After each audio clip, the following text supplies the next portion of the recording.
Helo, bawb. Ond dwi'n hyfryd yma. O. Reit.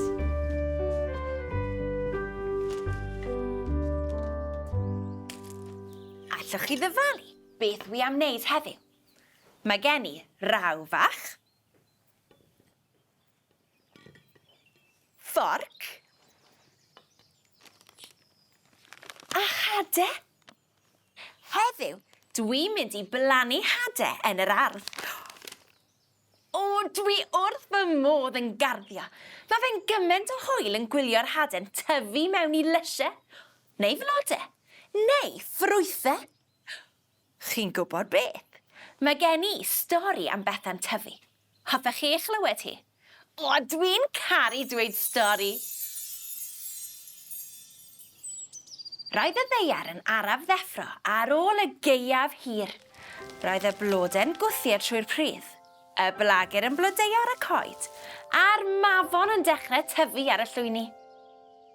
Ond oedd un o greaduriaid bach yr ardd ddim yn teimlo'n hardd o gwbl. Roedd y dreinog bach newydd gael ei eni. Roedd yn binc, a doedd ganddo ddim pigau eto. O, dwi'n edrych mor rhyfedd, meddai'n Swyl. Alla i byth mynd mas yn edrych fel hyn? A gaeth ei guddio o dan y dail. O, treni. Yr eiliad honno, daeth llais o'r grefft llyffant ar ymyl y pwll. Penbwl pitw oedd yna. Roedd e newydd gael ei eni hefyd. Dyw bywyd ddim yn ddrwg i gyd, ddreinog bach. Ti'n gallu cerdded. Dwi'n sownd yn y grifft yma. Yn wahanol i ti, does gen i ddim coesau i'm helpu i symud. Ydych chi wedi gweld grifft llyffant erioed? Mae e fel jeli gwyn, gyda smotiau du fel cwrens.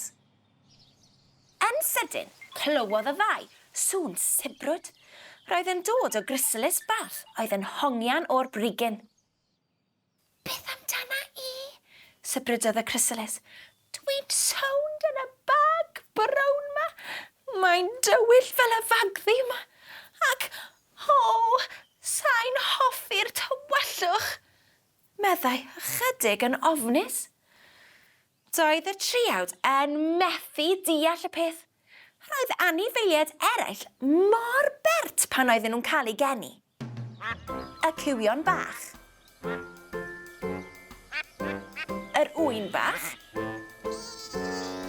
A hyd yn oed y moch bach. Mae'n rhaid bod rhywbeth yn bod arno ni, meddai'r dreinog yn drist.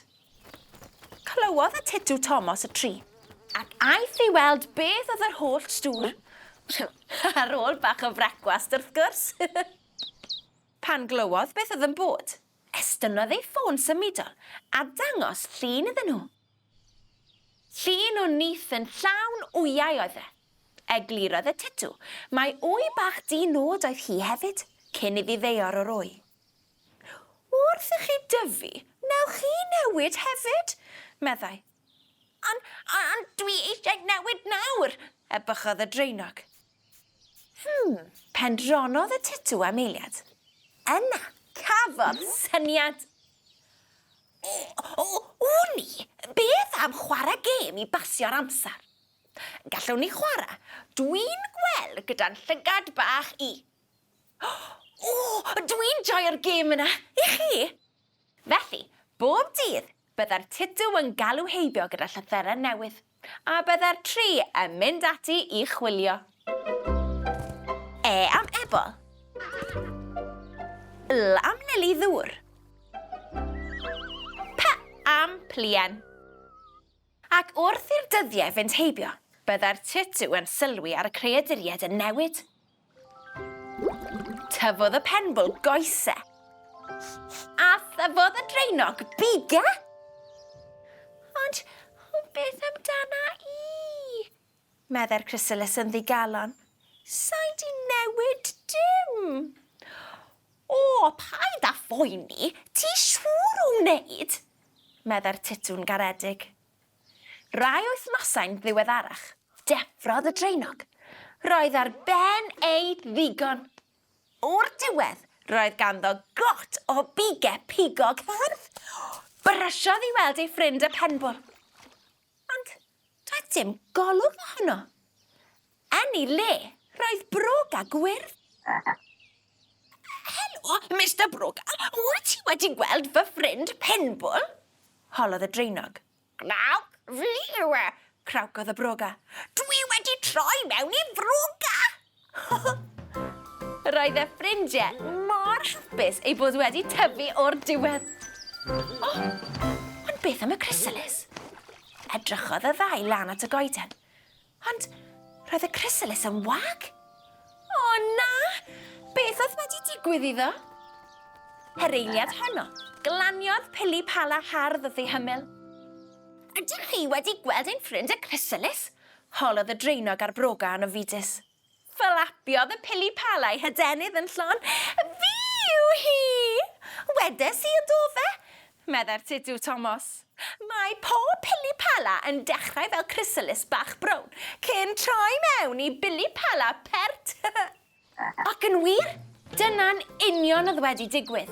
Roedd yr ardd nawr yn fwrlwm o anifeiliaid lliwgar a llon.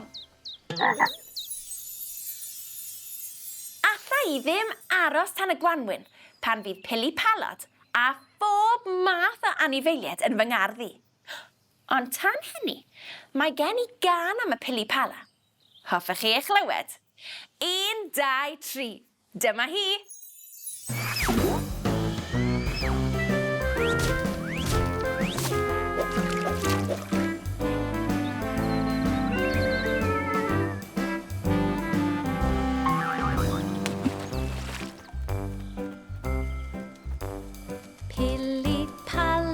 Pili pala yn yr ardd, disgyn ar y blodau, o mor hardd, o mor hardd.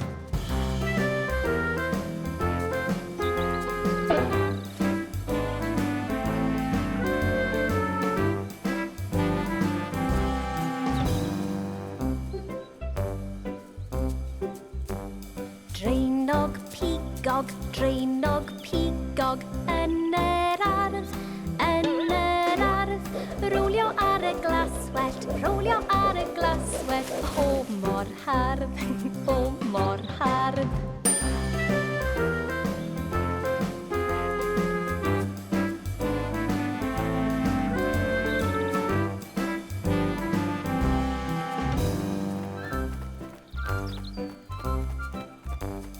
Tidw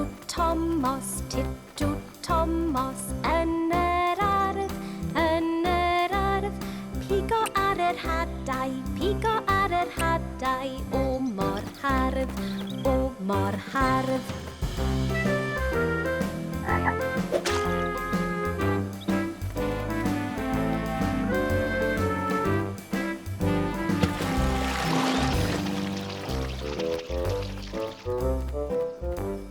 Broga gwyrdd yn yr ardd, plymio yn y dŵr, o mor hardd, o mor hardd.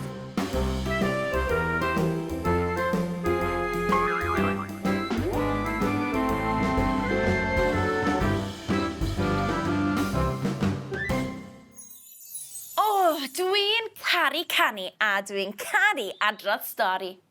A chi? O, gwych! Welech chi to te, ffrindiau. Ta-ra!